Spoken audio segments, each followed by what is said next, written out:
आज हम देखेंगे कि किस पॉलिटिकल पार्टी ने ज़्यादा स्कैम किए, बीजेपी या कांग्रेस। जैसे कि हम जानते हैं कि बीजेपी सिर्फ 10 साल ही राज में रही है और कांग्रेस काफ़ी ज़्यादा साल राज में रह चुकी है, तो हम दोनों पार्टी के सिर्फ 10 साल ही कंपेयर करेंगे। तो चलो कांग्रेस से शुरू करते हैं। 2008 में टूटी स्पेक्ट्रम स्कैम। उस समय के टेलीकॉम मिनिस्टर ने मोबाइल नेटवर्क के लाइसेंस बिना फेयर ऑप्शन करे अपने फेवर्ड प्राइवेट कंपनीज को बेच दिया और बदले में घूस खा ली। अगर यही सेम लाइसेंस फेयर ऑप्शन करके बेचे जाते तो गवर्नमेंट का बहुत फायदा होता, पर इस स्कैम से गवर्नमेंट को 1.76 लाख करोड़ का नुकसान हुआ। Coalgate scam 2004 to 2009।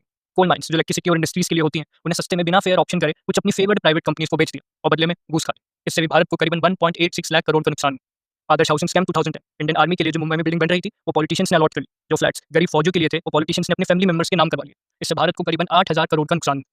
2010 Commonwealth games scam. इसमें जो गवर्नमेंट एम्प्लॉइज को पैसा दिया गया था सामान खरीदने के लिए, जैसे टिश्यू पेपर, एसी, चेयर, उन पैसों से गवर्नमेंट एम्प्लॉइज ने सामान सस्ते में खरीद लिया और पेपर में लिखवा दिया कि सामान बहुत महंगे में खरीदा और बाकी का पैसा अपनी जेब में डाल लिया। कंस्ट्रक्शन का और बाकी चीजों का काम अपनी दोस्तों की कंपनीज को दे दिया जिन्हें काम आता भी नहीं था और बदले में घूस खा लिया। स्टेडियम बनाने में बहुत ही खराब मटेरियल यूज किया और बाकी का पैसा खुद खा लिया।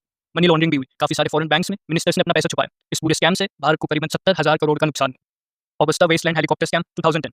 इंडियन एयरफोर्स की जरूरत थी वीआईपी हेलीकॉप्टर्स की और गवर्नमेंट ने पैसे दिए ये हेलीकॉप्टर खरीदने के लिए कुछ पॉलिटिशियंस और ऑफिशियल्स और एक इटालियन कंपनी ऑगस्टा वेस्टलैंड को ये डील चाहिए ही चाहिए थी, पर उनके हेलीकॉप्टर अच्छी क्वालिटी के नहीं थे और आर्मी के रूल्स के हिसाब से फिट भी नहीं थे। जैसे कि एक रूल है कि हेलीकॉप्टर 18,000 फीट तक तो उड़ ही सकता हो, पर ऑगस्टा वेस्टलैंड कंपनी का हेलीकॉप्टर सिर्फ 15,000 फीट तक उड़ सकता था। तो कंपनी ने इन पॉलिटिशियंस और ऑफिशियल्स को पैसे दिए और बदले में आर्मी के रूल्स ही चेंज करवा दिए और डील पक्की कर ली।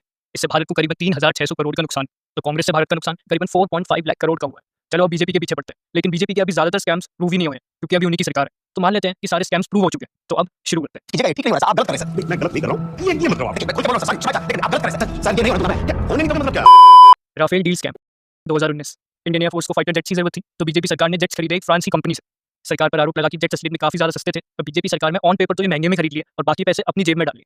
इस स्कैम से भारत का करीबन 20,000 करोड़ का नुकसान हुआ। PM cares fund scam 2020। Covid के दौरान एक नया फंड बनाया गया, पीएम केयर्स, जिसमें इमरजेंसी के दौरान कोई भी मदद करने के लिए पैसे डोनेट कर सकता था, चाहे वो एक आम आदमी हो, कंपनी हो या एक सेलिब्रिटी। प्रॉब्लम बस ये थी कि राइट टू इन्फॉर्मेशन के अंडर नहीं आता था। लोगों को कभी पता नहीं चलता था कि उनका पैसा लगा कहाँ। और जब पहले से ही prime ministers national relief fund था, तो पीएम केयर्स की जरूरत क्यों? पीएम केयर्स का पूरा कंट्रोल प्रधानमंत्री पे था और कभी पता ही नहीं चलता था पैसा आखिर गया तो गया कहाँ।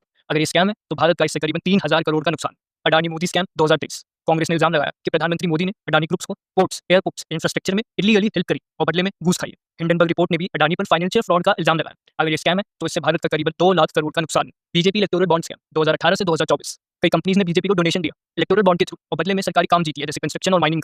हैदराबाद की एक इंफ्रास्ट्रक्चर कंपनी ने बीजेपी को 300 करोड़ का डोनेशन दिया और बदले में उन्हें एक बड़ा सरकारी प्रोजेक्ट मिली। ये बहुत सारे एग्जांपल्स में से सिर्फ एक एग्जांपल है। खैर, इससे भारत का करीबन 6,000 करोड़ का नुकसान। तो बीजेपी के स्कैम से भारत का करीबन 2.3 लाख करोड़ का नुकसान। तो अब वीडियो का टाइटल आता है, किसने ज्यादा स्कैम किया, बीजेपी या कांग्रेस? और जीतती है कांग्रेस पूरी करोड़ से। आप इस सिंपल से ग्राफ से देख सकते हैं कि कांग्रेस ने किया 4.5 लाख करोड़ का स्कैम और बीजेपी ने किया 2.3 लाख करोड़ का स्कैम और कांग्रेस आखिरकार जीती गई। ऐसी और कंपैरिजन वीडियोस इस चैनल पे आती रहेंगी। अगर ये वीडियो अच्छी लगी हो तो लाइक कर देना, सब्सक्राइब कर देना, शेयर कर देना। मिलते हैं नेक्स्ट वीडियो में सच के आईने के साथ। बाय।